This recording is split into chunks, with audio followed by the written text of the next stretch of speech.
Bienvenue dans Karma Confidence. Ici, on se dépose, mais pour de vrai. On parle de la vie telle qu'elle est, brute, belle, chaotique, vivante. On explore ce qui secoue, ce qui réveille, ce qui transforme. On enlève les couches, on revient dans le corps, on revient dans le vrai. Ici, chaque histoire a du sens, chaque émotion a sa place, et rien n'est trop. Alors merci d'être là, on y va. Aujourd'hui, j'accueille Clélia, une femme complexe, profonde, sensible et lumineuse. Une femme qui a traversé plusieurs versions d'elle-même, parfois spectatrice de sa propre vie, parfois en pleine transformation, toujours en chemin vers elle-même. Elle porte en elle une force immense, un humour qui a souvent été son bouclier et une capacité à voir le beau, même dans les pires tempêtes. Clélia a accepté aujourd'hui de nous parler d'un sujet aussi tabou que sacré, le deuil périnatal, de comment la perte de sa fille a transformé sa vie de femme, de maman, et sa connexion au monde spirituel, de comment son corps a porté la vie, puis la mort, et de tout ce que ça a ouvert, cassé, reconstruit en elle. Alors merci Clélia, vraiment, d'être là aujourd'hui et d'offrir ta voix à toutes celles qui vivent ça, mais dans le silence. Je t'ai coupé la chic. Oui. Ok. Moi, je pose toujours une petite question aux personnes qui viennent là. C'est une question très simple et tu peux répondre avec tes mots. Il y a pas à être une autre personne que toi-même. Tu es déjà parfaite. Qui es-tu aujourd'hui? Qui étais-tu avant? Et surtout la question, si tu devais te présenter sans rôle, sans étiquette, juste toi, aujourd'hui, là, maintenant, comment est-ce que tu te définirais? Comme quelqu'un de vivant. C'est le premier truc qui me vient à l'esprit. Quelqu'un qui aime la vie, qui aime les belles choses, mais quand je dis belles choses, c'est pas les beaux meubles, les belles voitures. Hein, Elle aime aussi les beaux meubles et les belles voitures. C'est une dame hétéro, n'oublions pas. Oui, c'est vrai.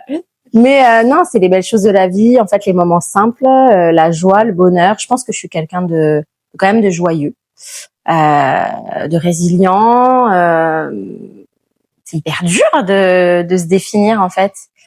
Non, aujourd'hui, je pense que je suis une femme qui a accompli certaines choses qu'elle pensait peut-être jamais réussir à accomplir. Voilà, je suis quelqu'un qui se concentre essentiellement sur sa vie de famille, qui donne beaucoup à ses proches, peut-être pour combler quelque chose que j'ai pas reçu.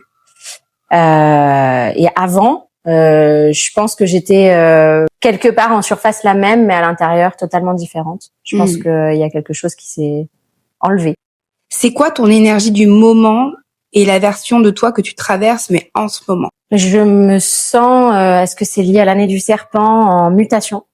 J'ai l'impression vraiment de perdre une peau qui n'est plus nécessaire pour la suite de mon aventure. J'ai l'impression que mon chemin de vie va prendre un tout autre tournant, que ce que j'ai vécu avant était les fondations, les bases, une préparation pour ce qui m'attend pour la suite. Donc là, je me sens vraiment dans une phase de transition, quelque chose où j'enlève des couches de moi, des couches de choses qui ne sont plus nécessaires.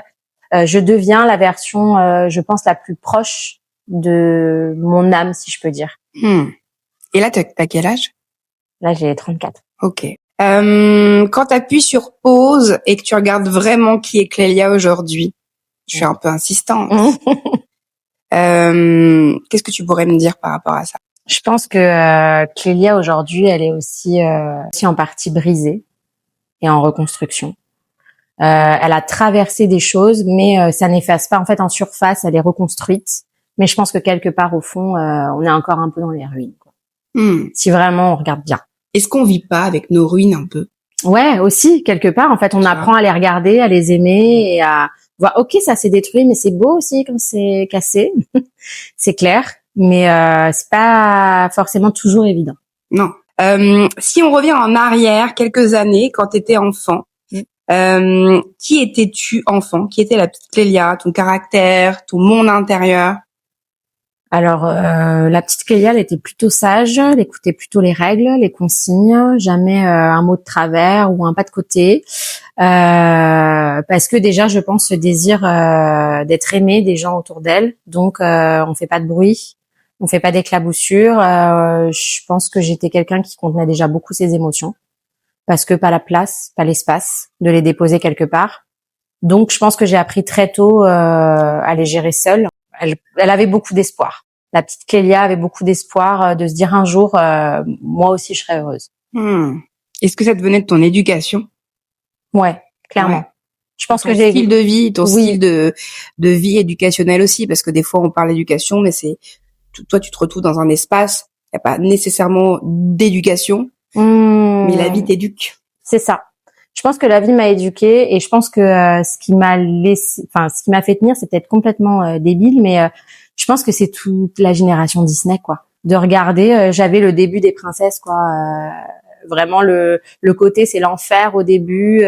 Tu vis une montagne de merde et tu te dis mais c'est quoi cette enfant, la pauvre petite bichette. Et après, elle rencontre son prince, elle fait des enfants, tout va bien, elle devient reine du royaume. Donc moi, je me suis vraiment accrochée à ça petite en me disant mais moi aussi, je serai une princesse. C'est vrai que tes enfants portent des prénoms de princesse. Oui. On en reparlera. C'est trop mimine. Est-ce que tu vois un lien entre l'enfant que tu étais et la femme que tu es devenue aujourd'hui? Si tu avais envie, par exemple, de parler un petit peu des choses que tu as vécues dans ton enfance, mais de manière très factuelle. Je pense que oui, il y a un lien parce que je suis devenue celle que je suis parce que l'enfant que j'étais a vécu ce qu'il a vécu. J'ai vécu le deuil de mon papa très jeune. T'avais quel âge quand il est parti? J'avais 8 ans. Donc c'est encore un âge où on croit normalement encore à l'insouciance, l'innocence. Les parents seront toujours là avec moi pour m'accompagner dans ma vie. Et puis non. Donc la perte d'un papa, déjà dans la vie d'une fille, c'est quelque chose d'important parce que il a un rôle quand même sur le féminin, sur la future rencontre avec les hommes, etc. Donc oui, ça laisse un vide, ça laisse une moitié de toi qui est pas construite. J'ai grandi avec une maman qui était pas très stable non plus émotionnellement. C'est quelqu'un qui avait qui a eu beaucoup de difficultés dans sa vie et qui a eu du mal à se sortir de ça dans ses multiples dépressions. Quelqu'un de colérique, quelqu'un qui a déjà été à plusieurs reprises violente avec moi. Donc c'était pas facile à encaisser ça. Avec aussi des adultes en fait finalement en qui je pouvais pas avoir confiance. Qui était absent ou en qui je pouvais pas avoir confiance, un beau papa qui a voulu prendre cette place mais qui a pris la place d'éducateur sexuel dans ma vie. Donc c'était vraiment en fait les adultes, je ne peux pas me fier à eux, je suis seule. Donc j'avais un grand sentiment de solitude. Donc je pense que le lien avec le moi d'aujourd'hui, c'est aujourd'hui je veux être cette ancre, cette base pour mes enfants, mais pour aussi, je pense, les enfants au sens large, parce que je me sens très connectée avec les enfants et je pense qu'on les regarde pas assez. On se dit que ça reste des enfants avec des pensées d'enfants, alors qu'en fait, il y a tout un monde dans un enfant et qu'il leur faut une base, quoi. Un peu comme une mission. Ouais, carrément. Je pense même que, on me l'a déjà dit que c'était une des choses pour laquelle j'étais là sur cette terre. C'était entre guillemets une mission de vie, d'être là pour les enfants. J'avais quelque chose à accomplir avec les enfants, les accompagner, les réenchanter, les écouter, les voir comme on ne les voit plus aujourd'hui. Toi, tout ça, tu l'as toujours senti? Ouais. J'ai toujours été attirée. En fait, si tu veux, dans ma vie, j'ai été la mère de ma mère. J'ai été la mère de ma sœur parce que j'ai eu une petite sœur, c'est aussi ma cousine. Chose très simple. Il faut absolument que tu nous expliques ça parce que les gens ne vont pas comprendre. Eh ben, en fait, au décès de mon papa, ma mère a fait ma petite sœur avec l'oncle de mon papa. Donc, si on regarde bien dans le schéma, si on arrive à le poser sur une feuille, c'est ma sœur de ma mère, mais aussi ma cousine de mon père. Ça reste dans la famille, quoi. C'est ça. On a regardé les ingrédients. Elle se dit, c'est plutôt bien réussi, la première. Ouais. Voilà, donc j'ai dû aussi jouer un rôle de maman avec ma sœur parce que ma mère était pas en capacité à ce moment-là de jouer ce rôle-là, parce que je pense qu'elle a elle-même manqué de certaines choses et du coup elle pouvait pas être ni la mère que j'avais envie, parce que je pense que j'ai eu la mère dont j'avais besoin pour devenir qui je suis. Donc la mère de ma sœur, j'étais en général celle qui maternait les amis, celle qui prend soin, celle qui vient aux nouvelles. J'ai toujours été hyper maternante. Dans le lien aussi, du coup. Ouais.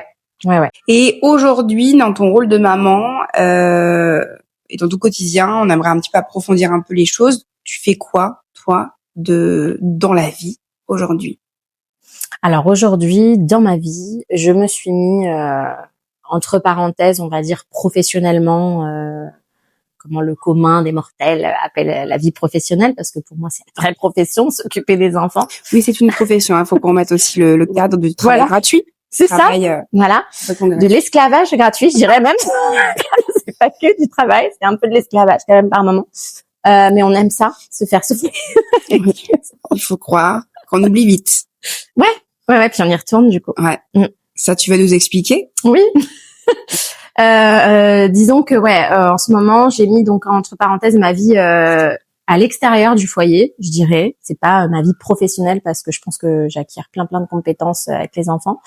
Pour me consacrer vraiment à ma vie de famille et plus particulièrement après la perte de ma fille, où de toute façon il fallait que je me recentre pour rester une maman, on va dire, stable et fiable et pas perdre pied et pas être partout à la fois et du coup nulle part. Et oui, parce que t'as déjà 2 petites filles. C'est ça. Bah, j'avais déjà 2 petites filles, ouais. Vous allez savoir la suite de l'histoire, c'est incroyable. Moi, je suis au courant, bien sûr, vous êtes conscient que moi, je sais tout. Qu'est-ce que ça représente pour toi d'offrir cette stabilité justement que t'as pas eu à tes enfants et même au sein de ton foyer finalement avec ton conjoint? Pour moi, ça représente les bases fondatrices d'un être. Je sais qu'un être vit ce qu'il doit vivre dans sa vie et même quand c'est un enfant abandonné de la DAS ou c'est son chemin et c'est ok, il n'y a pas de chemin parfait. Mais dans l'idée, moi, par rapport à mon vécu, à mes propres enfants, je veux offrir cette stabilité, ce cadre qui, je pense, va leur donner entre guillemets les meilleures clés, les meilleurs ingrédients pour démarrer dans la vie. Parce que je pense que un père, une mère et l'environnement dans lequel tu évolues te construit toute ta vie. Il y a des personnes qui passent toute leur vie en psychothérapie parce que ils ont souffert avec leurs parents en fait et des traumas de leurs parents, du déséquilibre parental qu'ils ont eu, de l'instabilité qu'ils ont vécu. J'en ai fait partie pendant un moment de ces gens-là et je me suis dit moi je ne veux pas que mes enfants aient à guérir de leur enfance. Je veux que mes enfants, quand ils pensent à leur enfance, c'est j'ai eu beaucoup de chance, je me sens construite et bien avec moi-même. Moi, mes filles, je voulais qu'elles se sentent en confiance, qu'elles s'aiment assez pour ne pas dépendre des autres. J'avais vraiment cette idée de je veux qu'elles partent en se disant je suis quelqu'un de fort, je suis capable de tout. Même à l'école, je sais que je les suis beaucoup parce que je veux qu'elles puissent faire les choix qu'elles veulent dans leur vie. Enfin, vraiment, je veux être cette ancre où elles se disent ok, j'ai une base et de cette base, je peux aller partout parce que je sais que si jamais je tombe, je retombe sur ma base. Et du coup, c'est un peu ce cocon, ce réconfort que j'ai pas eu moi, où j'ai été jetée un peu dans la fosse au lion, en mode bah tiens, bouffe, démarre-toi, t'es seule. Moi, je veux pas que ce soit un sentiment que mes enfants ressentent. Je veux que quoi qu'il leur arrive, même la pire des choses, elles aient toujours une maison qui les accueille, qui les réconforte et qui leur fasse un soutien qui puisse les réimpulser vers la vie. Un repère. C'est ça, un repère. Et comment la maternité, elle t'a façonné? Moi, la maternité, elle a donné un sens à ma vie. C'est-à-dire que avant, j'étais une mère, on va dire, j'étais, comme je t'ai dit, la mère de ma mère, la mère de ma sœur, voilà, de substitution. Mais quand j'ai eu ma vraie fille, entre guillemets. À quel âge d'ailleurs t'as eu ta première fille? À 25 ans. Je suis tombée enceinte à 24 ans. C'était pas commandité, c'était pas du tout prévu à la base. Ça a été plutôt une surprise, mais une surprise qui a tout de suite été hyper acceptée, que ce soit par moi ou mon conjoint. Ça a été juste une évidence. Lui voulait aussi devenir papa très jeune. Il avait envie aussi d'une famille nombreuse. Donc elle est arrivée surprise sans surprise. Ouais. Voilà. Très belle surprise. Ouais, très très belle surprise. Ton conjoint, ça fait combien de temps que vous êtes ensemble? Ça fera bientôt 14 ans qu'on est ensemble. On s'est rencontrés jeunes. Je pense d'ailleurs que si ça avait pas été lui, je pense que nos rencontres, elles ont été orchestrées aussi depuis longtemps. Parce que quand on s'est rencontrés la première fois, c'était évident. Il y avait pas de doute, il y avait pas d'ambiguïté. C'était lui, j'étais elle, et ça devait se faire, quoi. C'était évident. Il y a pas d'autre mot, quoi. C'était une évidence. On s'est reconnus. Nos âmes, elles se sont reconnues. Avant le côté charnel de il me plaît, il me chien, il y a eu le truc de je te connais. Vraiment. J'avais l'impression d'être comprise pour la première fois depuis que je suis née et d'être en sécurité et d'être protégée en fait pour la première fois par quelqu'un d'autre. Tu as cette chance de rencontrer ton lien d'âme. C'est ça. dans cette vie. C'est ça. Et du coup, la maternité, comment est-ce qu'elle t'a façonné? Et ben du coup, quand j'ai eu ma fille, donc ça a été vraiment au moment de la sortie, quand j'ai accouché et que j'ai accueilli ma fille dans mes bras, tout de suite, j'ai eu cette phrase de ça y est, je sais pourquoi je suis là. Waouh. Tout de suite. Vraiment, ça a été évident. À la seconde, quoi. Mais à la seconde, c'est-à-dire qu'elle est sortie, j'avais même pas encore vu sa tête, ça se trouve elle était hyper moche. Ouais. Mais Ils sont moches. Mais non, elle était belle, moi. Ok. Wow. Elle était belle. Okay. Moi aussi, je l'ai trouvé très beau. Et après, j'ai regardé les photos.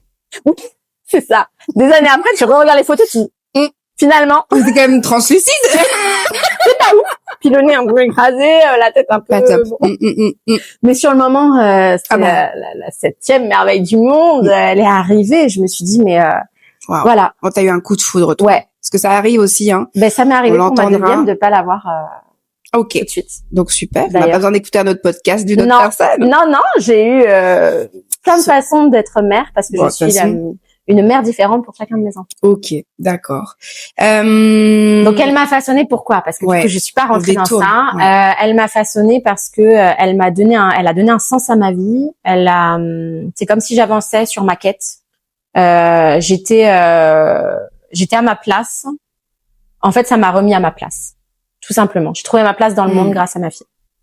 Tu parles d'une rencontre marquante dans le monde spirituel, parce que la spiritualité est entrée aussi dans ta vie. Bon, avant, en amont, je pense déjà, Ouais. peut-être. Ouais. Mais là, avec cette rencontre spirituelle, est-ce que tu veux nous en parler? Comment ça s'est manifesté? En fait, je suis rentrée dans le côté plus spirituel déjà très jeune, de par la perte de mon papa. Je me suis forcément intéressée du coup à l'après. Ok. Ce monde invisible, qu'est-ce qu'il est? Où il est? Qu'est-ce qu'il fait? Est-ce qu'il existe? Aux religions aussi ou pas? Tu t'es un peu intéressée à ça parce que souvent on commence parfois par ça. Et alors moi, au contraire, j'ai boudé la religion. Ouais. Mon papa est décédé parce que c'était quelqu'un de religieux et mon cerveau d'enfant a fait le lien de mais si Dieu était sympa et s'il existait et s'il était cool, et ben il m'aurait pas pris mon père. Donc en fait, j'ai boudé la religion complet et je me suis fait mon propre chemin et d'ailleurs c'est ce qu'on attendait de moi, c'est ce qu'on m'a dit derrière, je ne devais pas suivre un chemin déjà fait. Donc je me suis concentrée à imaginer qu'est-ce que l'au-delà, qu'est-ce que l'après-vie, est-ce qu'il me voit, est-ce qu'on pourrait éventuellement se recontacter. Donc j'ai essayé pendant plusieurs années avec mes petits moyens, hein. C'était dans ma chambre de collégienne, 3 bougies, on éteignait la lumière, esprit es-tu là? Ok, du spiritisme, des choses comme ça. Ouais, carrément. J'étais hyper intéressée par ça. Je regardais tous les films qui traitaient du sujet. Avec mes copines, j'en parlais tout le temps. À un moment, j'étais limite un peu obsessionnelle parce que je trouvais sans trouver ce que je cherchais, quoi. Ouais. Je tournais autour de la spiritualité. T'avais des personnes autour de toi qui étaient réceptives aussi à ça. Ouais. J'avais des personnes qui étaient intriguées aussi par tout ce monde-là. Et puis bon, à l'époque, comme tout le monde, la Dame Blanche, le machin. Donc le côté paranormal. Voilà. Parce qu'il y a vraiment deux mondes, hein. Il y a le monde spirituel et le paranormal. Poltergeist, les fantômes. En fait, moi, j'ai croisé un peu les deux. Ok. J'étais entre le deuil de mon père et où il est, qu'est-ce qu'il est, comment reconnaître sa présence, les signes, etc. Et du coup, ok, il y a des fantômes, il y a des machins, comme tu dis, le paranormal, la Dame Blanche, Amityville, la Maison du Diable, tout ça. Enfin, j'étais à fond dedans parce qu'en fait, j'essayais de chercher tout simplement des réponses à mes questions et j'étais intéressée déjà par ce monde-là. Et puis, j'ai fait la rencontre de mon conjoint. Je tirais déjà les cartes. J'ai su que j'allais le rencontrer avant de le rencontrer. C'est-à-dire que des mois et des mois avant, j'avais eu comme des sortes de visions, des flashs, où je savais que j'allais rencontrer un homme, que cette personne, ça allait être l'homme de ma vie, le père de mes enfants, que ça allait être vraiment un élan dans ma vie, un tournant. Et du coup, à chaque fois que je faisais un date ou que je rencontrais un mec, est-ce que c'est lui? Non, c'est pas lui. Et du coup, c'est pour ça que quand après on s'est vraiment trouvé, c'était c'est lui. Voilà, ça y est, j'ai trouvé. Alors ça faisait des mois qu'on me teasait. Bande annonce, quelqu'un arrive. Et c'est l'homme de ta vie. Et c'est le bête de mec que tu attends. Et toi t'es là, putain, mais où est-il? Donc moi, pendant un an et demi, j'étais là à l'affût. Ok, est-ce que c'est lui? Est-ce que c'est lui? Enfin, c'était un peu insoutenable comme attente. Et puis il a décidé de se pointer, lui qui ne s'attendait à rien du tout à la base, hein, et qui a revu totalement ses plans en me croisant. Donc en fait, ça a donné aussi une dimension à ma spiritualité en me disant putain, mes intuitions sont pas pérave. Ouais. Et puis du coup, j'ai commencé à faire des tirages à des gens de mon entourage, des gens aussi que je ne connaissais pas, et j'arrivais à leur tirer des trucs de leur vie où ils me disaient comment tu peux savoir ça? Et du coup, je me dis mais je ne sais pas, je ne sais pas ce qui m'arrive. Et là, j'ai mon beau-père qui avait façonné mon éducation sexuelle, qui est décédé. Et à partir du moment où lui est passé de l'autre côté, j'ai fermé la porte parce que terrorisée en fait d'avoir des contacts avec lui. Son décès, ce qui a suivi son décès, ça a été très très chargé énergétiquement, émotionnellement, spirituellement parlant. Il était très présent. Il attendait avant de partir mon pardon. Et chose que je lui ai donnée un peu par dépit parce que c'était juste insoutenable tout ce qui se passait à la maison. Tu peux nous décrire un petit peu dans les grandes lignes? C'était des coupures d'électricité. Ma sœur avait fait une sorte d'hôtel pour son père. Tu rentrais dans la chambre où il y avait l'hôtel, ça sentait la mort. Okay. C'est qu'on sentait comme quand on a été à la mort pour le voir, c'était horrible, une odeur mais vraiment infecte. J'étais seule, je me prenais des cassettes vidéo qui volaient dans mes jambes. C'était lunaire, quoi. Je me disais mais on est dans un de ces fameux films que je regardais jeune. C'était horrible. Donc j'ai fini par craquer et dire ok, je te pardonne parce qu'en fait j'avais une cousine qui avait fait de l'écriture intuitive à son décès et il matérialisait le fait qu'il ne pouvait pas partir tant qu'une certaine personne ne le pardonnait pas, etc. Et elle m'a transmis l'info parce qu'elle était au courant de ce que j'avais vécu avec lui et j'ai fini par lui dire ok, va-t'en, t'es libre, je te pardonne, passe de l'autre côté, quoi. Et après plus rien. Mais du coup, moi ça m'a refroidi, ça m'a fait fermer la porte de la spiritualité parce que avant ça allait, il y avait mon papa, super lien avec mon papa, je savais qu'il me protégeait, machin. Maintenant, il y avait un peu pour moi un peu le diable, quoi, de l'autre côté et j'avais pas envie de le croiser. Donc j'ai fermé ma porte. Et des années plus tard, cette fameuse rencontre qui a chamboulé ma vie, c'est une énergéticienne qu'on m'a conseillée complètement par hasard en me disant écoute, j'ai eu l'intuition qu'il fallait que tu rencontres cette personne, il faut que tu la vois. Et là je l'ai rencontrée et elle m'a fait vivre l'expérience la plus ouf de ma vie parce que elle m'a lu, elle a lu mon âme, elle a lu mon histoire. J'étais enceinte de ma fille, ma deuxième du coup. Elle m'a sorti son prénom, son sexe, son énergie, ce pourquoi elle était là, ce pourquoi j'étais là. Elle m'a sorti toute ma vie. Vraiment, c'était. Puis au-delà de ce qu'elle m'a dit, ça a été un ressenti, comme si je rentrais vraiment au plus proche de mon âme et j'étais connectée à la sienne. C'est quelque chose que je n'avais jamais vécu auparavant. Elle aussi peut-être. Je sais que par la suite, j'ai été une rencontre marquante dans sa vie, de par mon expérience de vie et de ce qu'on a pu vivre ensemble toutes les deux. Mais je pense que ce premier rendez-vous, non, elle n'était pas plus étonnée que ça, comparé à ce qu'elle faisait d'habitude, parce qu'elle était habituée déjà à tout ça, ce monde spirituel, etc. Donc non, je pense qu'elle n'était pas si chamboulée que ça, mais moi, elle a changé ma vie. Je suis ressortie de ce rendez-vous en me disant, ok, je regardais le ciel, l'immeuble, les gens d'une façon totalement différente. Elle a levé le voile un peu. Complètement. Complètement. J'adore ces moments-là, c'est incroyable. Ouais. Même de respirer. Oui, tu te réveilles en fait. T'as l'impression que t'étais endormie, tu te réveilles et tu te dis, ok, en fait, la vie, c'était pas ce que je pensais avant, c'est ça. Et du coup, t'as ce truc un peu, cette claque, mais cette bonne claque, quoi. Ce truc hyper positif mais en fait, c'est magnifique, tout ce qui se passe, l'univers, les synchronicités, tout est juste, et tu te dis, mais incroyable. C'est quoi la place de la spiritualité dans ta vie? Qu'est-ce qu'elle prend comme place dans ta vie actuellement? Aujourd'hui, elle fait complètement partie de moi-même. Je ne peux pas me dissocier de la spiritualité. Je me considère vraiment comme un être spirituel. Je peux très régulièrement me tirer une carte le matin juste pour me souhaiter une bonne journée, quoi. C'est vraiment quelque chose qui est quotidien. Ça a une place quotidienne.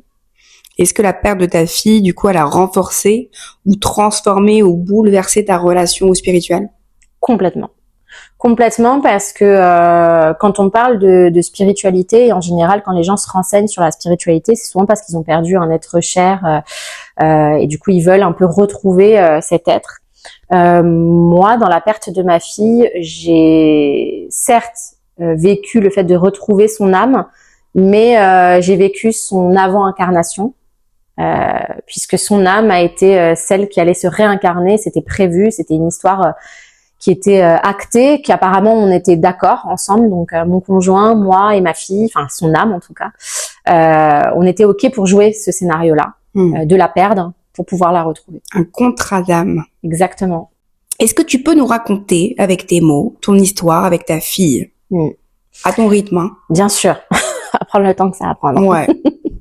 Moi, l'histoire de ma fille, c'est une histoire qui commence comme toutes les histoires de grossesse. On s'est rencontrés à ce moment-là. On s'est rencontrés à ce moment-là, exactement. J'étais en pleine reconversion, tout allait bien. J'avais déjà 2 merveilleuses filles qui me comblaient de bonheur. Mais on a toujours voulu 3 enfants. On a toujours voulu une fratrie, rentrer dans une famille nombreuse, parce qu'on aime la vie, on aime la joie, on aime les grandes tablées.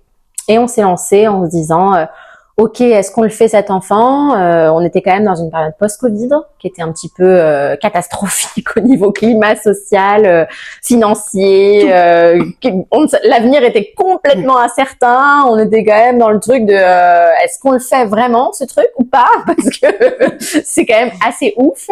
Et on s'est lancé et moi je me souviens que j'ai eu une pensée avant de concevoir ma fille, où je dis clairement à mon conjoint dans l'intimité, et parce que je lui dis tout ce qui se passe dans ma tête, que j'aimerais bien cette fois-ci avoir un garçon. Mes filles, je les ai voulues, désirées. Je ne voulais d'ailleurs pas avoir de garçon avant ce 3e enfant. Pour moi, c'était fille, fille, fille, fille. J'ai eu 2 filles, j'étais trop contente. Et là, le 3e, je me tenterais bien l'expérience du garçon. Et je me vois dire à mon conjoint, avant de savoir tout ce qui va se passer, si on me dit que c'est un garçon, je signe tout de suite. Et là, il me dit, on verra. Je dis OK. Je tombe enceinte très rapidement, parce que moi, je tombe enceinte juste en prononçant le mot, j'aimerais être et c'est fait. Voilà. Incroyable. Donc, c'est une belle chance, hein. Oui, vraiment. Je sais que c'est pas donné à tout le monde, et je pense que c'est lié aussi à ma mission de vie. Mais bien sûr. De pondre sans arrêt.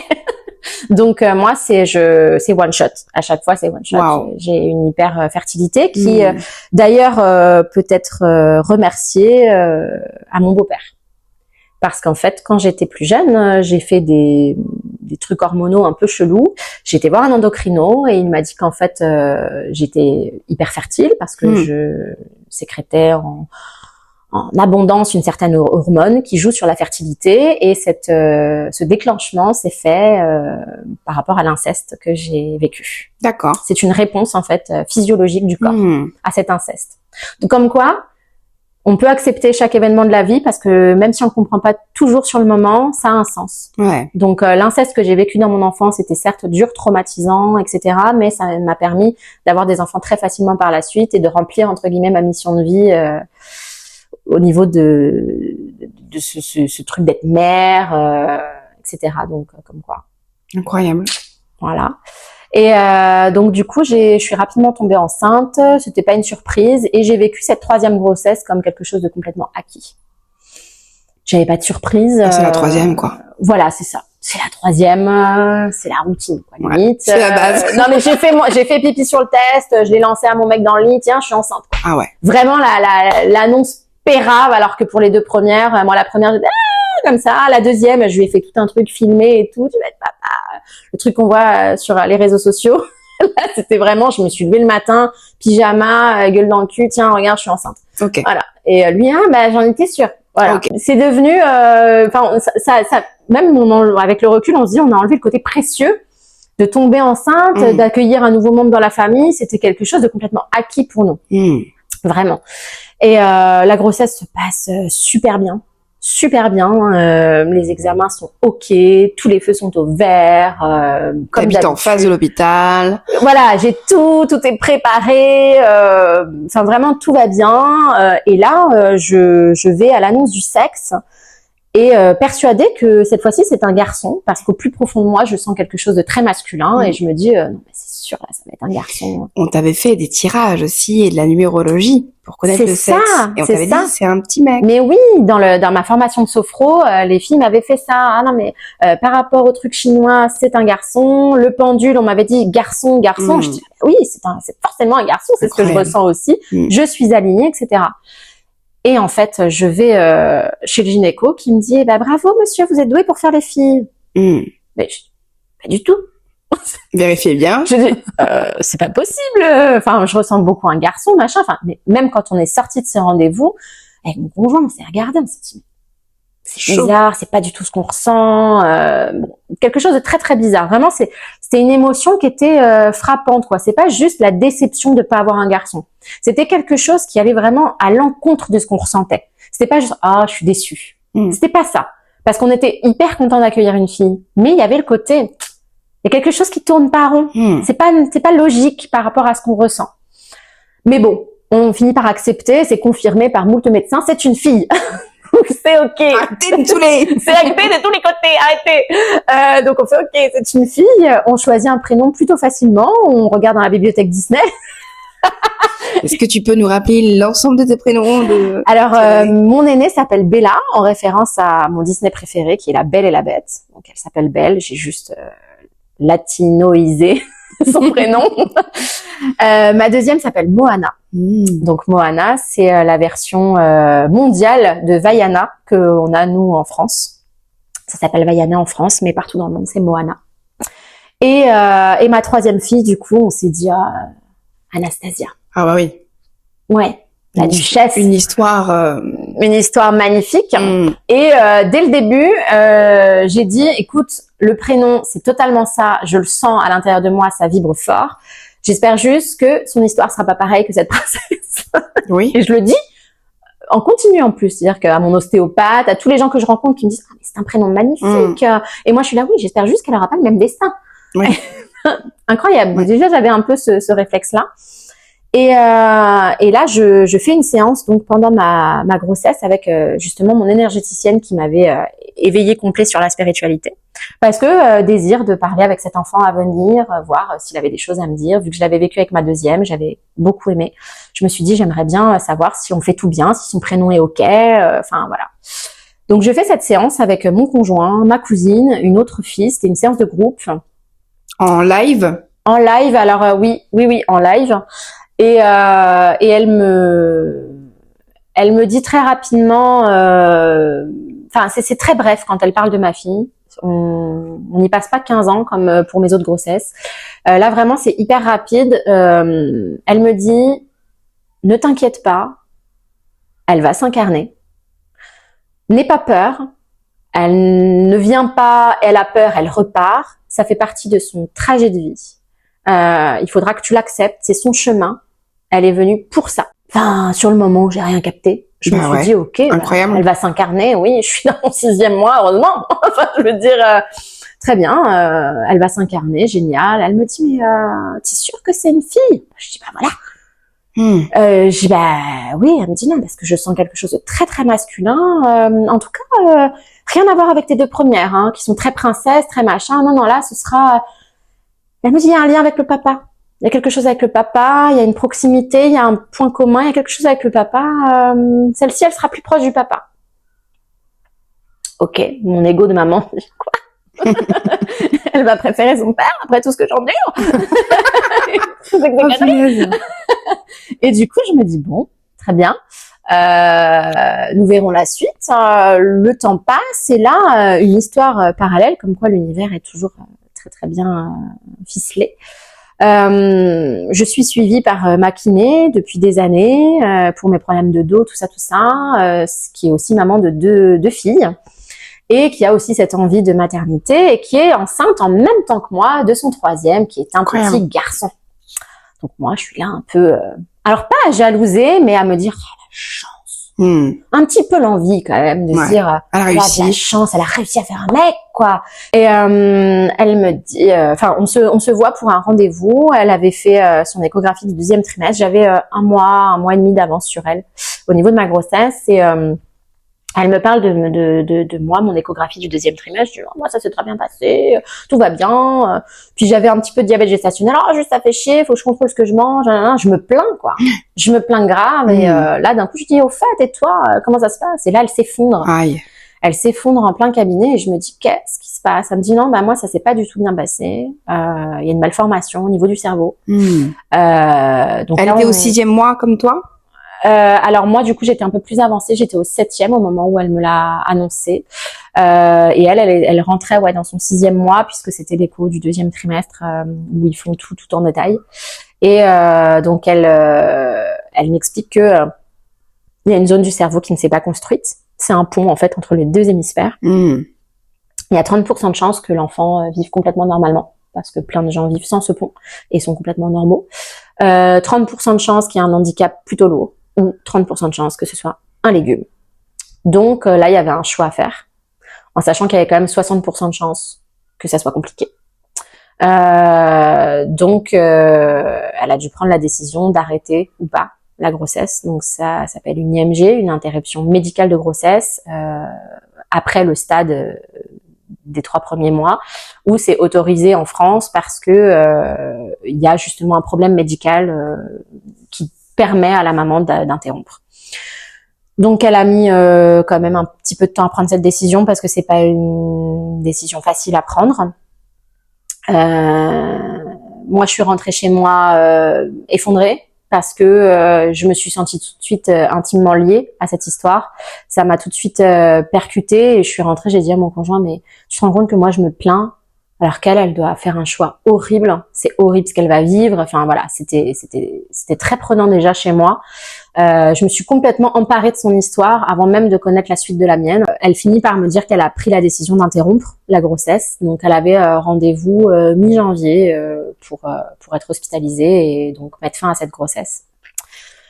Moi, je continue ma vie tranquillement. Ma grossesse se passe toujours très bien. Les examens se passent très bien. Tous les résultats sont toujours au vert. Tout se passe très très bien. C'est une grossesse qui est suivie quand même. Ouais, j'ai un rendez-vous tous les mois avec mon gynécologue. J'ai mes prises de sang tous les mois, ma sage-femme. Parce qu'il y a des femmes qui décident, tu sais, à partir du moment où elles font la première écho de datation, de faire le moins possible d'intervention médicale. Et ça, c'est, je pense, aussi lié à ton intuition et de femme, d'aller un peu, voilà, se rassurer sur certaines sensations, etc. En tout cas, petit message à toutes les personnes qui n'osent pas aller surveiller la grossesse. Ouais. Allez-y si vous avez le moindre ressenti, la moindre sensation. Les urgences, elles sont faites pour ça. Puis l'intuition se trompe rarement. Complètement. Aussi. Oui, complètement. Aussi. Ouais. On ressent au fond de nous quand il y a quelque chose qui va pas. Mais déjà, peut-être que cette sensibilité que t'as ressentie là, au moment de son annonce, parce que peut-être que si tu l'as senti aussi fort à l'intérieur, c'est que tu savais peut-être déjà inconsciemment que ça avait créé un lien avec ta propre histoire. Oui. Et qu'on se refuse parfois d'écouter cette intuition. Je pense. Parce qu'en plus, rien ne me laissait présager à ce moment-là que ça allait complètement tourner au drame. J'étais pas du tout préparée à ça. Tout était ok. C'est pas, moi, on m'a pas annoncé à des échographies comme elle. Bon, voilà, il y a un petit souci, machin. Non, moi, tout est bien. Elle est en parfaite santé. Elle grandit bien. Elle prend bien du poids. Tous ses organes sont complètement normaux. J'avais assez de liquide. Moi, mes bilans sanguins étaient au vert. Enfin, tout était nickel. Donc, rien, quoi. On se prépare pas du tout à ça. Pas du tout. Et du coup, moi, je dirais un mois et demi plus tard, après qu'elle m'ait fait cette annonce, un petit peu avant, je chope le Covid. Je suis très très malade. Je passe vraiment 15 jours très très difficiles. Fièvre, courbature, toux, douleur dans le bas du ventre. Vraiment, ça va pas. Et instinctivement, j'appelle mon gynéco. Je dis voilà, j'ai des petites douleurs en bas du ventre, j'ai le Covid. Est-ce que c'est normal, machin? Ne vous inquiétez pas, tout va bien. Le Covid, le fœtus ne peut pas attraper le Covid. Vous en faites pas, tout va bien. On se voit comme prévu, mi-janvier, machin. Pour la dernière écho, je fais ok. J'étais quand même dans mon 8e mois, donc on se dit c'est ok, on lui fait confiance. C'est mon gynéco qui m'a suivi pour ma précédente grossesse, ça s'est très bien passé. Il est réputé sur Montpellier, ok, je fais confiance. Avec quand même ce petit truc qui me taraude derrière de quand même. On parle du Covid, c'est quelque chose qui est quand même nouveau. On ne sait pas encore totalement son effet sur les femmes enceintes. Je reste quand même avec ce fond de doute. Et là, je me dirige du coup le matin de cette fameuse échographie de contrôle, qui est la dernière avant mon accouchement, où on devait justement préparer est-ce que le col est dilaté ou pas, est-ce qu'on prévoit une date potentielle de déclenchement, bref, on parlait de la fin du process, quoi. Donc je me lève ce matin-là, je dis à tout le monde super, je vais voir sa petite tête une dernière fois, génial. Après c'est la vraie rencontre, machin. J'y vais avec mon conjoint comme à chacune des À chacun des rendez-vous, il était là, Dieu merci. Et on y va, on rigole, on blague, tout va bien. Et là, le gynéco pose son appareil sur mon ventre, son gel, etc. Il me dit, ah super, la tête est en bas, bon, génial. Et très rapidement après, il fait des va-et-vient sur mon ventre et il me pose la question, est-ce que vous avez eu des contractions? Je lui dis non. Ok. Et est-ce que vous avez eu des contractions? Toujours pas. Et là, il me pose la question 3 fois, 4 fois, 5 fois. Je me dis, bon, qu'est-ce qui se passe? Il cherche comme ça sur mon ventre, on voit que il gagne du temps, on sait pas trop ce qui se passe. Je dis, bon, qu'est-ce qui se passe? Dites-moi, il y a un problème? Et là, je vois qu'il pose tous ses appareils, il se recule et il me regarde, il me dit, je suis désolée, j'ai pas une bonne nouvelle. Pas de facile. Il me dit, il n'y a plus d'activité cardiaque. Et là, je reste sonnée. Je prends du recul. En fait, je réalise pas tout de suite. Je suis encore sur la table. Ouais, je suis encore sur la table. Mon conjoint se lève, je le vois s'effondrer, je le vois hurler, dire non, non, non. Et moi, je suis là, c'est pas possible. Toi, tu restes stoïque? Ouais, je reste choquée. Je n'ai aucune émotion débordante. Je ne crie pas, je ne pleure pas. Je reste dans un mutisme parfait. Je suis choquée. Et je me dis, mais c'est pas possible en fait. Non, c'était pas possible. Mon cerveau a refusé l'information. J'ai dit non, c'est pas possible. C'est pas possible, c'est pas possible, c'est pas possible. Et là, il nous laisse quelques moments du coup seuls dans la pièce. Donc j'ai mon conjoint qui s'effondre. Moi, je finis par lâcher mes larmes, à me dire mais qu'est-ce qui se passe? Qu'est-ce qu'on va faire? Comment ça va? Enfin là, tout est chamboulé parce qu'on se dit mais c'est pas du tout ce qu'on a prévu, c'est pas du tout ce qui laissait présager cette grossesse, etc. Et en fait là, très rapidement, on est assailli par tout le côté administratif, la procédure, comment ça va se dérouler, comment ça va se passer. Donc on nous dit que dans l'après-midi même, on va rencontrer une sage-femme en chef qui va nous expliquer tout le process. On me dit, ben voilà, enfin, on peut vous faire rentrer ce soir ou demain pour accoucher. J'ai dit, quoi? J'ai dit, mais vous allez pas du tout me faire accoucher. Si vous m'endormez, vous me faites une césarienne. Je ne veux pas vivre ça. C'est pas possible. Je vais pas vivre un accouchement et rencontrer mon enfant mort. C'est pas possible. Et là, il me dit, je suis désolée, on peut pas faire autrement parce que si vous souhaitez avoir une future grossesse, il faudrait au maximum éviter un utérus cicatriciel. Donc, on va faire un processus standard qui est du coup de prendre un comprimé le premier jour pour préparer l'utérus. Le deuxième jour, de poser des laminaires en fait dans l'entrée du vagin pour dilater le col en fait. C'est comme des petites allumettes, mais en métal, qui dilate. Tu fais ça à l'hôpital? Tu fais ça à l'hôpital, bien sûr. Tu es hospitalisé à partir du moment où tu prends le cachet. Et le troisième jour, on te met l'ocytocine, comme pour un déclenchement classique, pour lancer les contractions et du coup sortir bébé. Donc là, je me prends le choc de « Clélia, tu vas devoir accoucher, quoi qu'il arrive, et sans accueillir ton enfant. » Donc là, c'est... qu'est-ce qui m'arrive?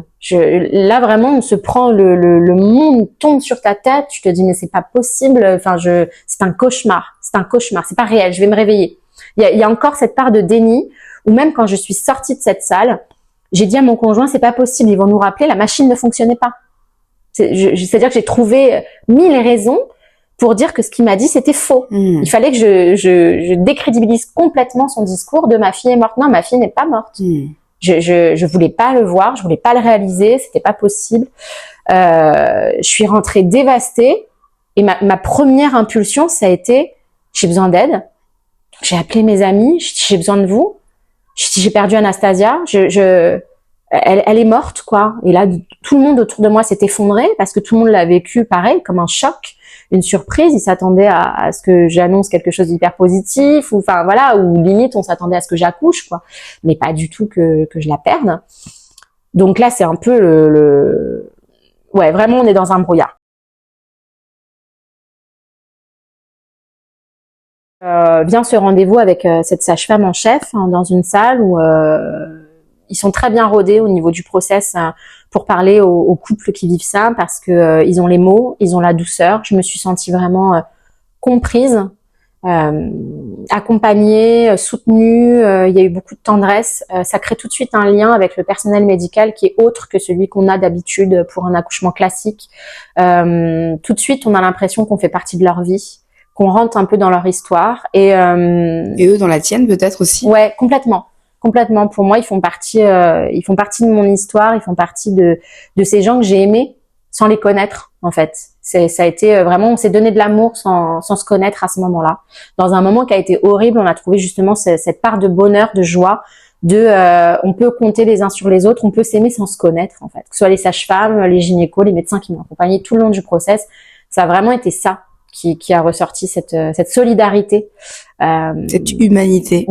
Ouais, vraiment, ce soutien, cette empathie, cette compassion. Et du coup, elle nous explique que voilà, il va falloir réfléchir tranquillement à l'enterrement.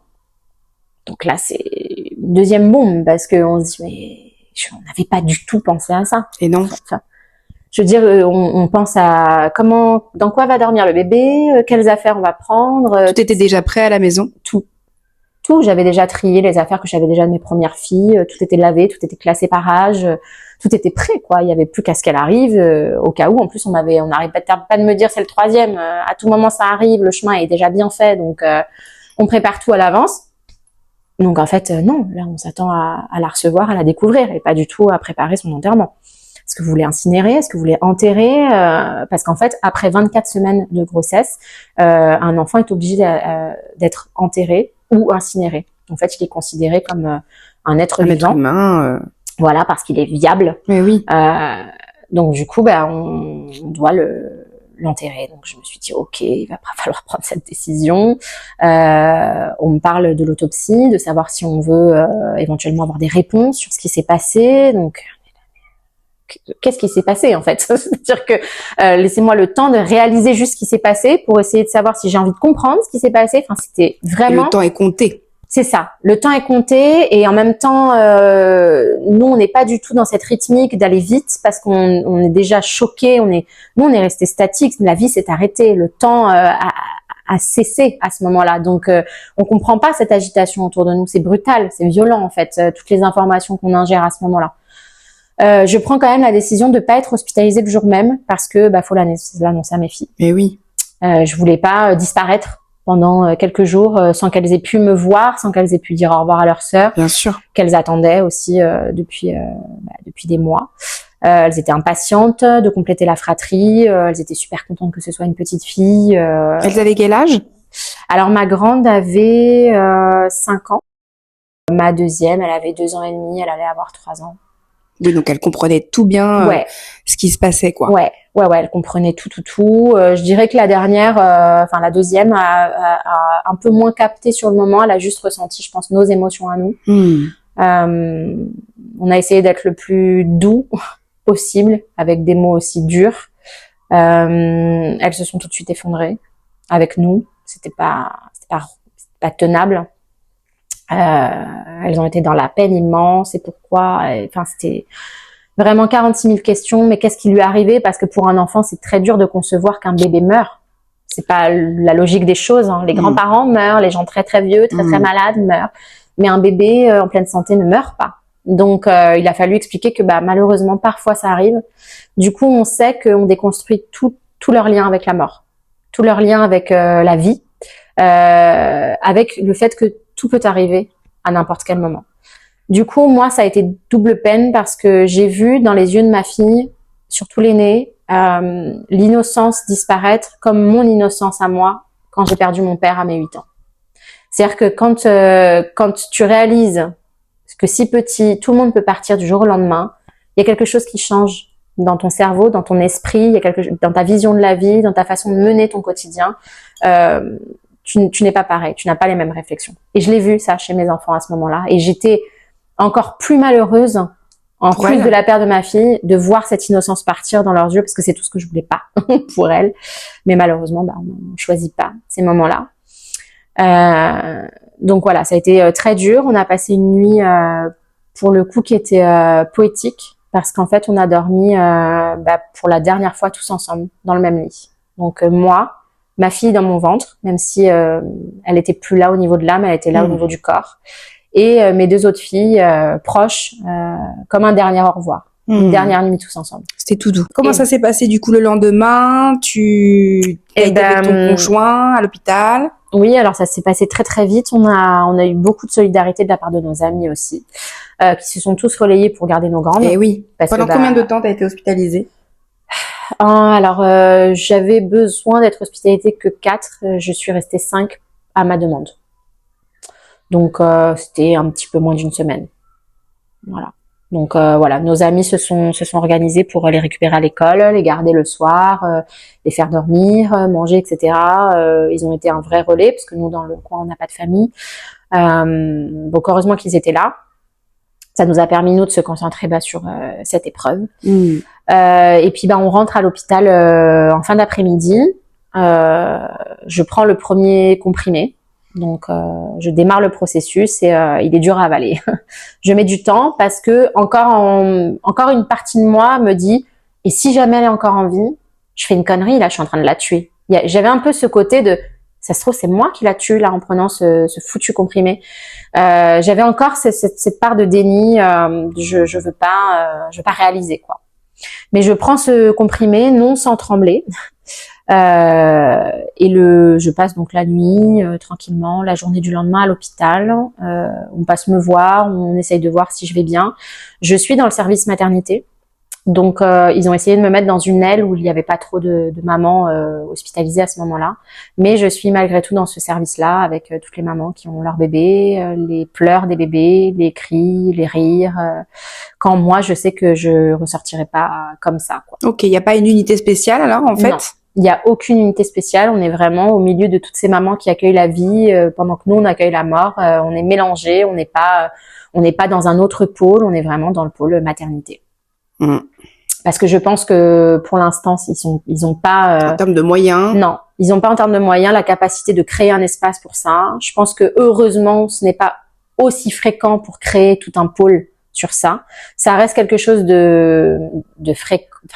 Je peux pas dire de fréquent. Ça arrive en tout cas. Voilà, ça reste rare, mais ça arrive. Mais je pense que ça n'arrive pas assez pour créer un pôle dédié à ces femmes-là. Donc, ça rajoute à sa peine d'être dans ce pôle et d'être encore différente, décalée par rapport aux autres. On me pose du coup le lendemain les laminaires, le soir tard, pardon. On est très prévenant, encore très enveloppant, très doux, très tendre avec moi, plein de petits mots gentils, plein de vraiment de bienveillance, de petits câlins. La barrière médicale est dépassée. On n'est plus médecin à patient, on est femme à femme. Vraiment être humain à être humain. Il y a plus de. C'est là qu'on voit que toutes les frontières sont minces parce qu'en fait, dès qu'il se passe quelque chose comme ça, l'humain se rassemble. J'ai vraiment ressenti ça, du rassemblement, que ce soit nos amis, nos proches ou le personnel médical qui nous a encadrés, ça a été un rassemblement. Et du coup, je devais patienter jusqu'au lendemain pour l'ocytocine. Malheureusement ou heureusement pour moi, dans la nuit, j'ai commencé un petit peu à contracter. Comme j'ai une résistance à la douleur qui est assez élevée, je me suis dit bon, c'est les petits laminaires qui me chatouillent. Voilà, j'attends, je patiente 1 heure, je patiente 2 heures. Puis au bout d'un moment, je me dis c'est quand même plutôt régulier ces petites douleurs là. Je vais quand même appeler au cas où parce que le mot d'ordre c'était dès que vous avez mal, vous nous appelez. Notre objectif c'est que vous ne sentiez rien. Ouais. Ils avaient envie de au moins soulager cette douleur-là qui était physique, vu qu'ils ne pouvaient pas soulager ma douleur mentale. Ils se sont dit physiquement, nous, on veut vous soulager. Mais bon, c'était sans compter sur moi et le côté têtu du torrent. J'ai besoin de personne, je n'ai pas besoin d'aide. Donc, je patiente, j'ai mal, je souffre en silence. Et je finis quand même par appeler vers 2-3 heures du matin. Ah ouais. J'ai un petit peu mal quand même, machin. Ok, on va faire une prise de sang parce qu'on a besoin d'une prise de sang pour faire la péridurale. On a fait la prise de sang 45 fois parce que j'avais une contraction vraiment toutes les 2 minutes. Donc j'étais là, attendez, bougez pas, je soufflais, allez-y vite. Enfin, c'était vraiment la mission. Et après, je devais attendre 45 minutes les résultats. Donc pendant ces 45 minutes, j'étais sous la douche, eau chaude, j'essayais de me détendre au maximum, d'accueillir mes contractions, de vivre vraiment le plus calmement possible cet événement. Mon conjoint toujours là, toujours présent, silencieux, mais solide. C'est-à-dire qu'il s'est pas effondré une seule fois. Ça a été un pilier, un roc. Je me suis demandé avec le recul. Enfin, si tu veux, dans le moment même, j'étais tellement dedans que je le voyais pas. Mais avec le recul, je me suis dit, ok, il a eu quand même concentré. Ouais, une super force à ce moment-là. Puis elles viennent me chercher en me disant c'est bon, on peut passer en salle de travail, on a vos résultats, ok génial, parce que j'en pouvais plus, j'étais au bout du rouleau. Et là j'arrive en salle de travail, je dis écoutez, j'ai mal en bas quoi, il y a quelque chose qui me gêne. Oui, c'est vrai, ça fait longtemps que je vous ai pas ausculté, allons-y, quoi. Et là, elle lève le drap et vraiment à l'image de Baby Boom et de tous ces trucs qu'on voit, elle prend son téléphone, les filles, la tête est là, venez vite, c'est maintenant, quoi. Wow. Donc là, je me suis dit, ok, donc je n'ai pas de péridurale, tout va bien, il venait juste de me poser le truc, donc je n'avais pas du tout de produit, j'avais rien qui faisait effet. Donc en fait, toute la promesse de vous ne sentirez rien, en fait non, ça va être ton premier accouchement sans péri, Clélia. Wow. Donc accroche-toi. Donc je fais ok génial et là elle est sortie assez rapidement. En 2-3 poussées, elle était déjà dehors. Très rapidement. Ouais, troisième, chemin déjà fait. Ah oui. Donc du coup, puis mine de rien, 1 mois avant, donc moins de poids, c'est-à-dire qu'elle était complètement formée, taille normale d'un nourrisson, mais moins de poids, donc plus facile de passer quand on est une petite crevette. Du coup, elle est passée et il m'avait posé la question en amont si je voulais la rencontrer de suite. J'ai refusé parce que j'étais pas prête. J'avais très peur de la voir, de la rencontrer, de me confronter, je pense, à la réalité du fait qu'elle était morte aussi. Donc, dès qu'elle sort, ils la prennent et ils l'emmènent dans une salle à côté, qui est donc la chambre froide. Pour la préparer aussi un petit peu. Oui, alors ils l'ont pas tout de suite préparé, ils ont attendu nos instructions parce qu'ils savaient pas si on avait un pyjama, des vêtements, des choses qu'on tenait à lui mettre. Là, on était vraiment, en fait, ils s'attendaient pas à ce que j'accouche si rapidement. Logiquement, j'aurais dû démarrer que le lendemain avec l'ocytocine, donc c'est allé très très vite. Du coup, j'attends dans cette salle et là, je fais une hémorragie. Donc le stress qui se rajoute. En plus, mon conjoint que je vois paniquer, il essaye de garder une neutralité, une force extérieure. Tout va bien, mais en fait dans sa tête c'était c'est quoi le bordel? J'ai perdu ma fille, je vais perdre ma femme. Enfin clairement c'était, je pense, un des moments les plus terrifiants de sa vie.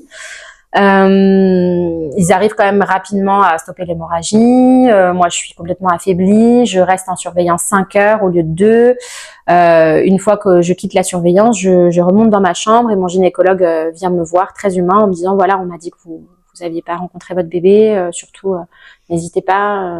Enfin, je veux dire, il a rien de monstrueux, votre bébé, ça va bien se passer. Parce qu'en fait, ils m'ont encouragée en me disant que c'était très important dans mon processus de deuil.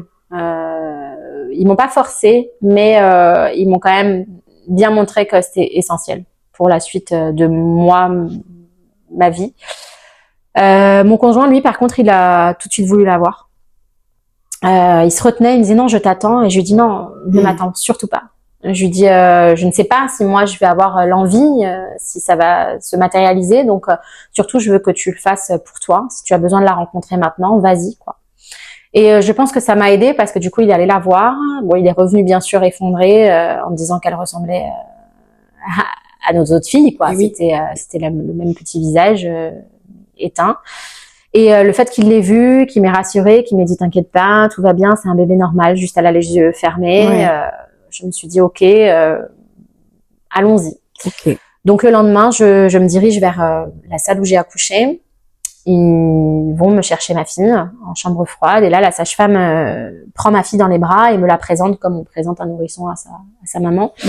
Sauf qu'au moment où elle me la présente, elle penche un petit peu le bébé et au moment où elle penche la tête, je vois du sang sortir du nez de ma fille et là j'hurle, je la repousse, je lui dis c'est pas possible, sortez.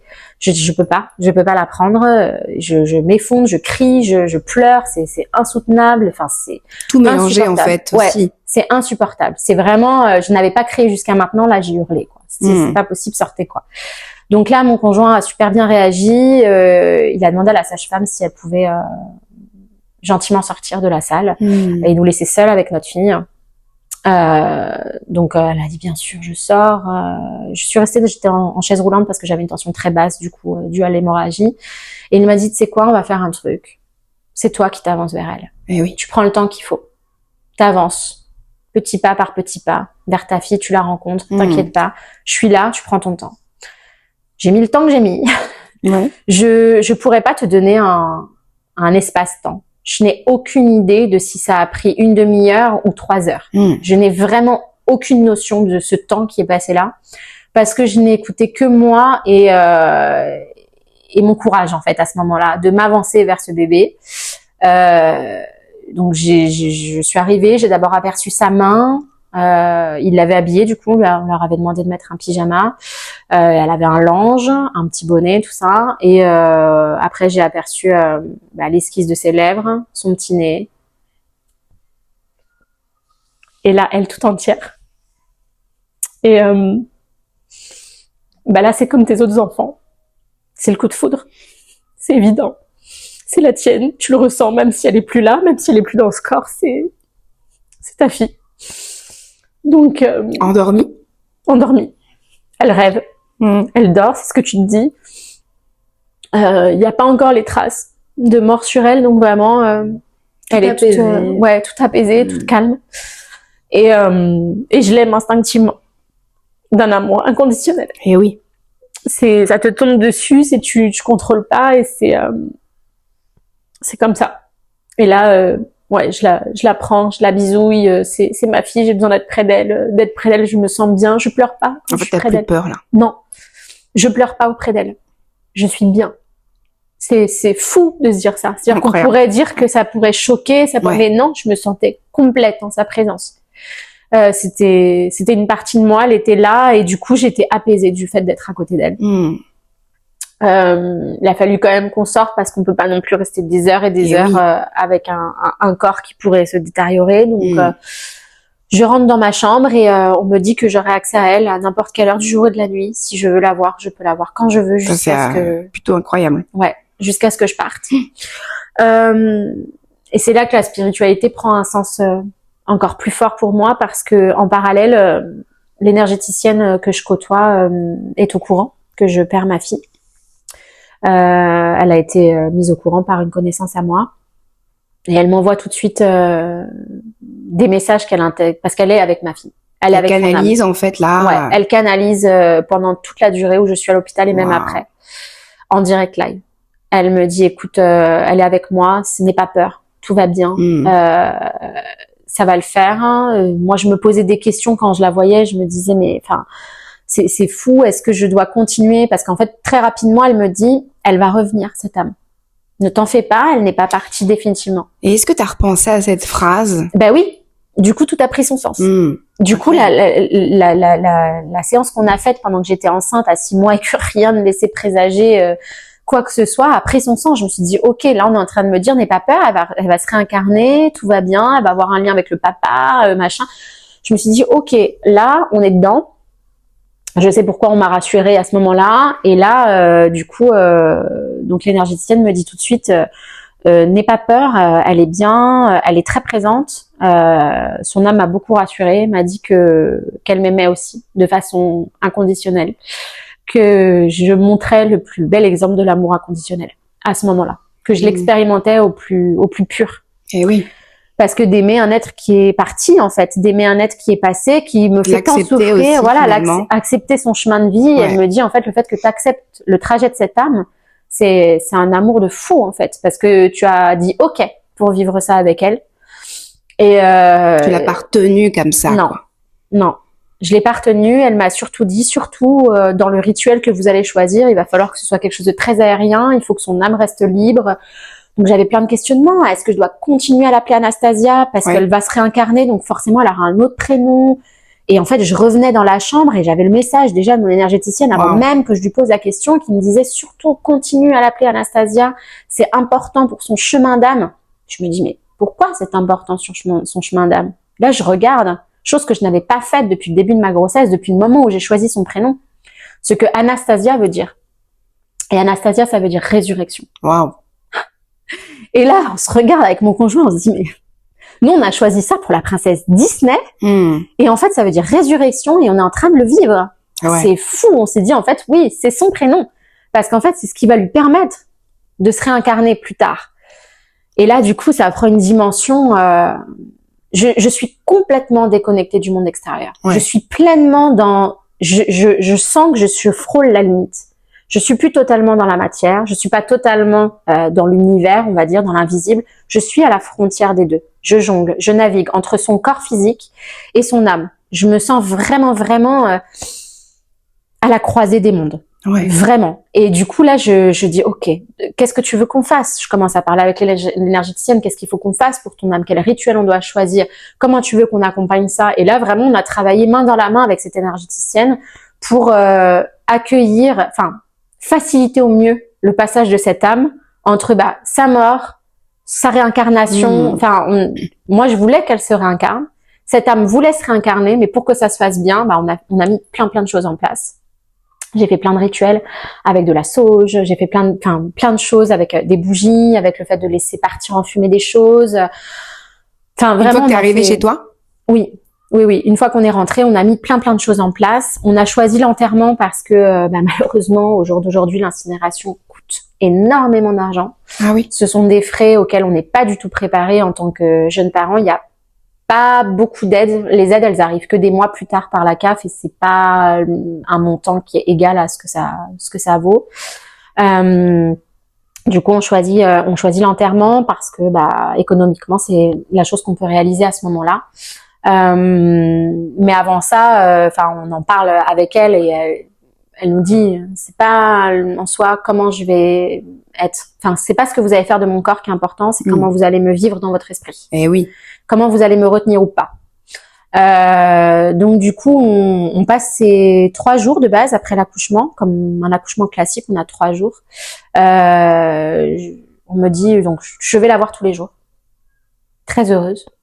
Je traverse ce couloir rempli de mamans qui vont voir leur enfant, Toi aussi. le sourire aux lèvres, en me disant je vais voir ma fille. Vraiment, ça paraît lunaire, on peut se dire elle a pété un câble, mais pas du tout. Je vais voir ma fille, je vais me reconnecter à elle, je la sens, je lui fais des bisous, je la prends. C'est voilà, la maman qui a besoin d'être avec son petit. Oui. Quoi. Donc je vais la voir chaque jour, je passe des heures avec elle, on lui parle énormément, on lui donne aussi des dessins que ses grandes sœurs ont fait pour elle. On les met dans le berceau, on prend beaucoup de photos d'elle. À l'hôpital, ils prennent des empreintes de ses pieds, de ses mains, pour nous faire une petite boîte quand on part avec le maximum de choses, de souvenirs qu'on peut rapporter. Ouais, d'elle, son bracelet, tout. Et je demande à rester un jour supplémentaire parce que je suis pas prête à partir. Non, médicalement, en fait, ils m'ont dit là, en fait, vous êtes ok, vous pouvez totalement rentrer chez vous et retrouver vos filles, mais j'avais encore besoin de rester une dernière fois avec ma 3e fille. Donc ils ont tout de suite accepté, pas de problème. Faut savoir qu'aussi c'était totalement pris en charge par la clinique. D'accord. Je n'ai rien payé parce que quand ça se passe dans des conditions comme ça, c'est pris en charge par la clinique. Ok. Donc du coup je rajoute une journée, je lui dis au revoir ce dernier jour et là c'est très dur.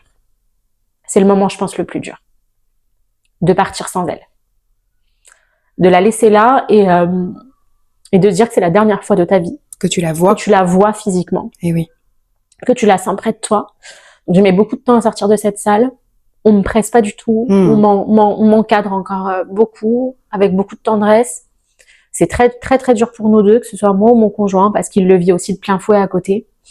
Il l'a revu aussi beaucoup, lui? Il venait avec ensemble toi à chaque fois. Ah, ok. Il est resté hospitalisé avec moi H24.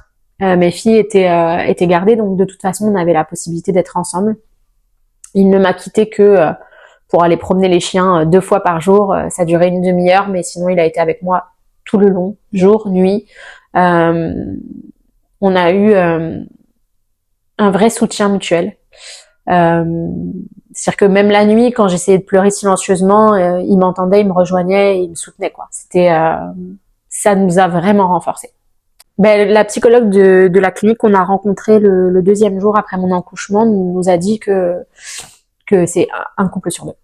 Un couple sur 2. Ouais. Wow. C'est 50% des couples qui tiennent, 50% qui ne tiennent pas. Okay. Donc ouais, c'est un événement qui peut être dévastateur pour le couple. Nous sur le moment, ça a été un renforcement complet.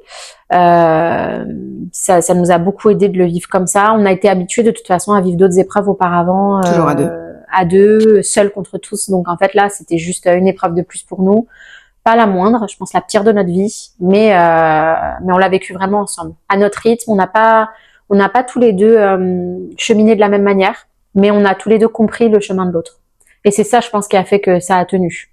l'acceptation que l'autre ne chemine pas en même temps que toi, Et oui. n'a pas besoin des mêmes choses que toi. C'est-à-dire que lui, il y a eu des moments où il a eu besoin de l'exprimer par la colère. Moi, j'ai eu besoin de l'exprimer par le fait d'en parler à beaucoup de gens. Ok. Lui, il a voulu le garder pour lui, être seul et se renfermer. Enfin, voilà, il a fallu que j'accepte le fait que on n'est pas au même rythme, on le vit pas de la même manière et c'est ok. Donc voilà, non, on l'a vécu vraiment à deux. On est sortis de cette maternité et on a retrouvé nos filles. Et là, je me souviens, donc j'ai commencé par retrouver ma première. D'abord, ma grande. Et quand elle m'a pris dans ses bras, on est resté peut-être 1 heure à en faire un câlin. Et j'avais qu'une seule sensation, c'était son corps chaud sur moi. Et oui. La vie que je sentais en elle, que j'avais pas senti chez ma fille ces derniers jours. Et là, ça m'a fait, ça a remis de la chaleur dans mon propre corps. Dans ton cœur aussi. Ouais, dans mon cœur, dans mon corps. J'avais l'impression que la vie était partie avec ma fille, qu'elle avait emmené une partie de moi. Et là, j'ai mon aîné qui a remis une petite couche, qui m'a dit, regarde, reviens, je suis là. Waouh. C'était vraiment très puissant. Et après, j'ai récupéré ma deuxième. Et ma deuxième, donc c'était à la crèche, je la vois de loin. Elle, c'est un rayon de soleil, c'est une joie, c'est très drôle. Et c'est elle qui m'a attrapé mon premier rire. Je l'ai vue, j'ai souri. Très vite. Ouais. Pour la première fois depuis tout ce qui s'était passé, elle m'a pris, elle m'a pris mon premier sourire. Le vrai, celui du bonheur. Vraiment. Elle me l'a redonné et je me suis dit, ok, Clélia, là, t'as 2 choix. Soit tu t'effondres, c'est la merde. Et c'est la fin de tout. Soit tu t'accroches parce que t'as 2 bouts de chou là qui sont là et qui valent le coup, quoi. Et oui. Et je pense qu'en fait, inconsciemment, c'est pas moi qui ai été là pour elle. C'est elles qui ont été là pour moi. Je n'aurais pas eu mes filles. Je pense que je serais morte avec ma fille. Clairement. Psychologiquement parlant, dans ma vie, je pense que ça aurait été très dur de me relever de ça. Là, grâce à elle, j'avais une raison de me lever le matin. J'avais de la joie, des rires. J'avais une tenue à avoir. Une certaine contenance parfois, même si c'était très libre. Il n'y avait aucun tabou autour d'Anastasia. Elle est encore très présente dans nos conversations. Mes filles sont parfaitement conscientes d'avoir une petite sœur. Elle est là, elle existe. T'as 3 filles. Voilà, j'ai 3 filles. Il n'y a pas de débat. Donc ouais, ça a été un moment très beau qui m'a redonné un petit peu d'espoir en la vie à ce moment-là. Après, on passe par des moments pas ouf parce que toutes les personnes qui te recroisent dans ton quartier, tes voisins, Ouais. les parents de l'école. C'est ça que je voulais te demander, si toi, du coup, comment tu l'as vécu avec les personnes de ton entourage, même au niveau des phrases que tu as pu entendre. C'était quoi les pires phrases que tu as pu entendre? J'en ai eu pas mal. Ouais. Allez, une seule. Quand j'ai expliqué que j'avais mon congé maternité, parce qu'on très rapidement on m'a dit du coup tu vas faire quoi maintenant, que j'avais mon congé maternité comme c'était prévu de base, on m'a dit ça va du coup tranquille. Ouais. Dans ces moments-là, t'as pas envie d'être tranquille. Non, c'est-à-dire que dans ces moments-là, on avait dit 6 mois de congé maternité ne représentent rien dans le chemin que je m'apprête à prendre pour faire le deuil de mon enfant en fait. Là. Donc non, clairement, ça a été très maladroit. Ou mais c'est fréquent, ça arrive. Parce qu'en fait, les gens ne sont pas renseignés. C'est-à-dire que je leur en veux pas. C'est tellement tabou. Il n'y a pas de mot pour une personne qui perd un enfant. On est orphelin quand on perd son parent, on est veuf ou veuve quand on perd son conjoint. Il n'y a pas de mot quand on perd un enfant. Parce que c'est pas, je pense, concevable.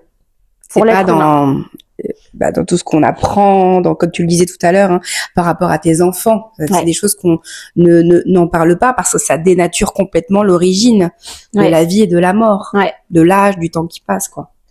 Et toi, t'aurais aimé qu'on te dise quoi à ce moment-là? Je pense que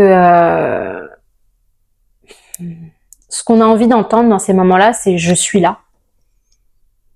Tout simplement. De la présence plutôt que des paroles finalement aussi. Ouais, je pense de l'écoute.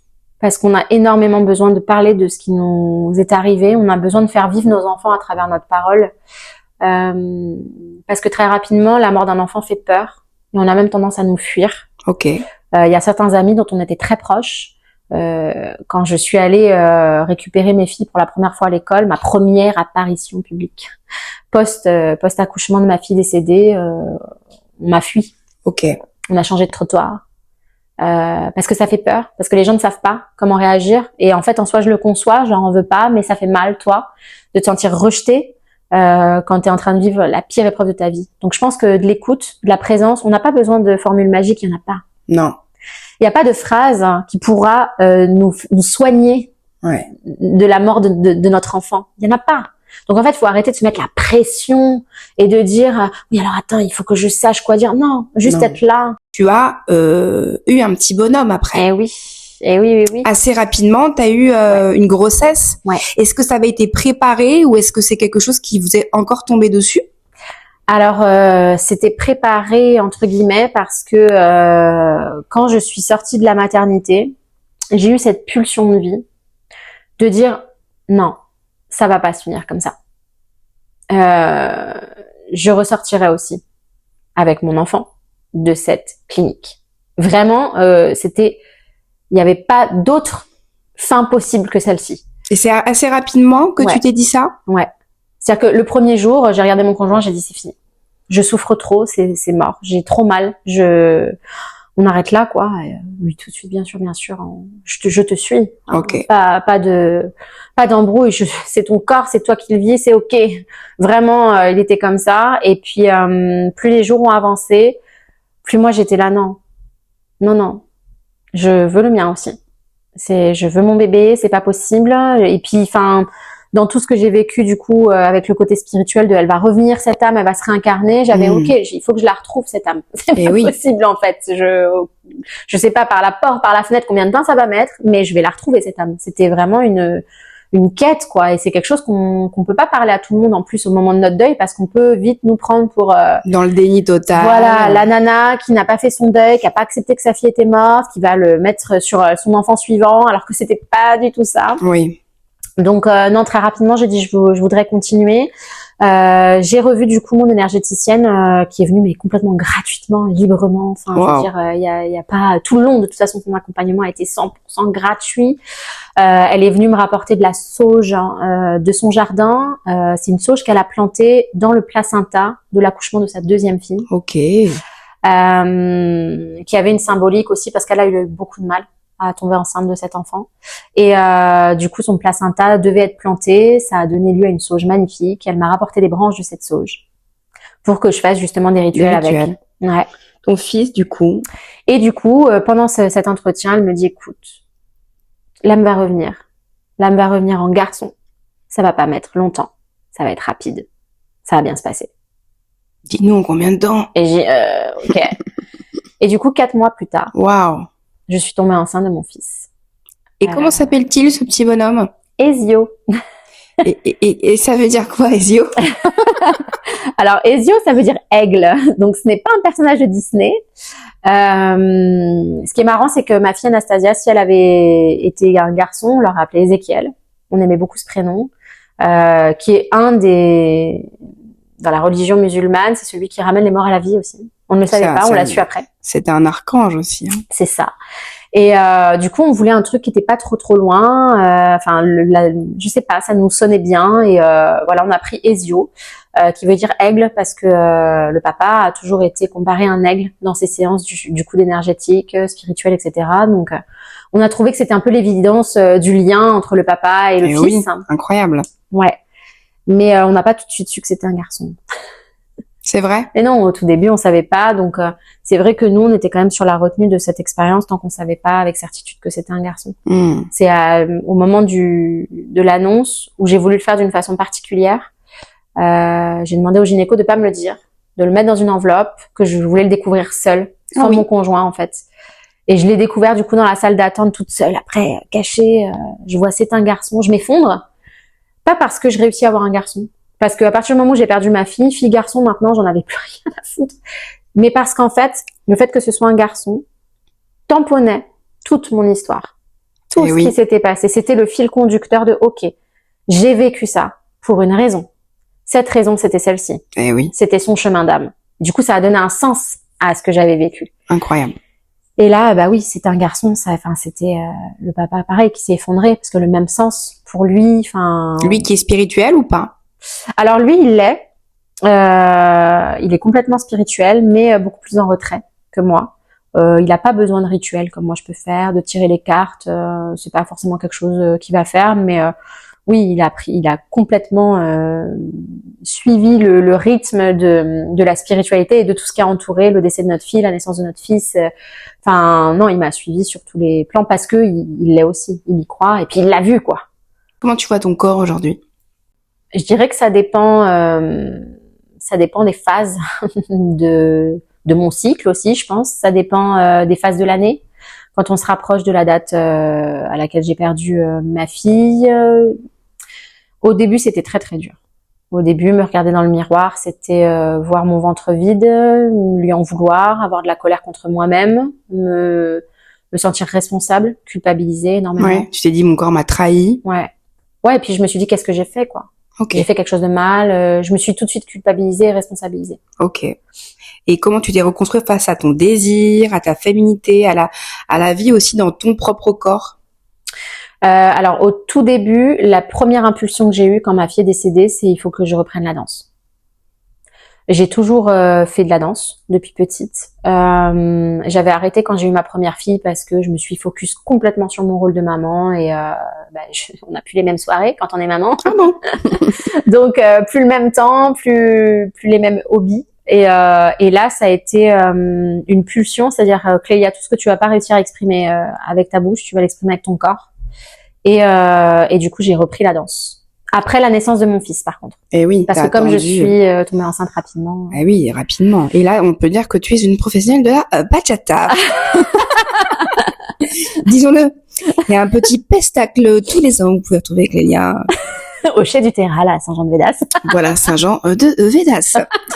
Le message final, si je pouvais être un final à ce podcast, qui à mon avis pourrait durer des heures et des heures, vraiment, parce que j'ai des milliards de questions encore, mais c'est après à toi de porter ta voix, parce que je pense que ce podcast, c'est aussi peut-être, et tu me diras, mais je pense que c'est aussi le début peut-être de quelque chose de nouveau quand tu vas t'écouter. Peut-être que tu auras envie encore plus de diffuser quelque chose à travers, pas forcément le deuil périnatal, en tout cas pas que ça, tu vois, dans cet accompagnement. Et tu vois, ça c'est peut-être mon fort intuitionnel, est-ce que ce mot existe, on ne sait pas, mais on s'en fiche. On a compris. En tout cas, quel message tu veux transmettre aux femmes qui vivent ou qui ont vécu un deuil périnatal? Est-ce que tu peux... Alors à l'image de ce que j'avais posté sur une association qui s'appelle La Petite Émilie, qui est une association justement qui regroupe des parents qui vivent le deuil périnatal à n'importe quel stade de grossesse. Ça inclut du coup les fausses couches en début de grossesse. C'est physique comme rencontre? Est-ce que c'est local? Il y en a des rencontres physiques. C'est essentiellement un forum où des sujets sont postés et des mamans peuvent... c'est essentiellement des mamans, il y a parfois des papas, mais c'est essentiellement des mamans qui parlent sur ces forums, qui du coup partagent un peu ce qu'ils vivent, cherchent du soutien, parce que comme pour moi, l'entourage est démuni et ne sait pas trop comment réagir. Donc moi, quand j'ai eu mon fils, je me suis permis de revenir sur ce forum, non pas pour chercher de l'aide et des conseils, mais pour donner un petit peu d'espoir à toutes les mamans qui traversent ça, qui n'ont pas eu leur bébé arc-en-ciel, parce que le bébé d'après est un bébé arc-en-ciel. Je pense qu'il faut se dire que certes, c'est une des épreuves, si ce n'est l'épreuve la plus difficile de leur vie. Ça ne partira jamais, cette souffrance sera toujours ancrée en nous, mais ça développe aussi une force incroyable. Une résilience à toute épreuve, et leur dire qu'elles sont pas seules, qu'il faut libérer la parole, que ça arrive à beaucoup plus de femmes que ce qu'on pense, et qu'on peut se soutenir ensemble, en fait, partager. C'est marrant parce que c'est les phrases que j'avais notées là, tu vois, que ces femmes-là ne sont pas seules, qu'on est plus nombreuses qu'on ne le pense, et qu'après la pluie il y a le soleil, et que ça fait de beaux arcs-en-ciel. Bon, en tout cas, merci Clélia pour ton courage, pour ta douceur, pour ta vérité, pour tes larmes aussi. Oui. Parce qu'on a quand même un petit peu, voilà. On a eu quelques-unes. On a eu quelques moments d'émotion. Et ça fait partie aussi de l'histoire, de comment on raconte des choses, de comment on écoute et comment on ressent. Merci d'avoir rendu visible aussi ce que beaucoup vivent dans le secret. Et merci d'avoir apporté aussi du beau au cœur, même dans la douleur, en fait. Voilà, c'est ça qui est important dans ce message. Est-ce que tu veux rajouter quelque chose? Il y aurait tellement, comme tu dis, de choses à dire, parce qu'il y a tellement d'étapes. qu'on n'a pas abordé dans la vie d'une femme suite à la perte de son enfant, que je pense que ça durerait des heures. Mais je pense que c'est bien de se réunir entre femmes et d'en parler, de libérer la parole, même si ça fait mal au début, de prendre la parole sur ce sujet pour celles qui l'ont vécu. Je pense que c'est essentiel pour faire vivre nos bébés et pour nous faire du bien à nous. Merci Clélia, merci beaucoup et merci à vous pour cette écoute surtout, pour le courage d'avoir pu écouter tout ça, même si vous êtes traversé par des émotions. Franchement, dites-vous que vous êtes humain et humaine avant tout et que ça fait partie de la vie et de la mort, donc c'est le cycle. Et merci à vous de nous suivre, de me suivre, d'écouter ces femmes. Et si vous désirez rentrer en contact avec ces personnes pour leur apporter beaucoup de soutien, déjà écoutez. Et puis je vous mettrai le petit mail. Je ferai transférer tous vos messages. Merci beaucoup. Ciao.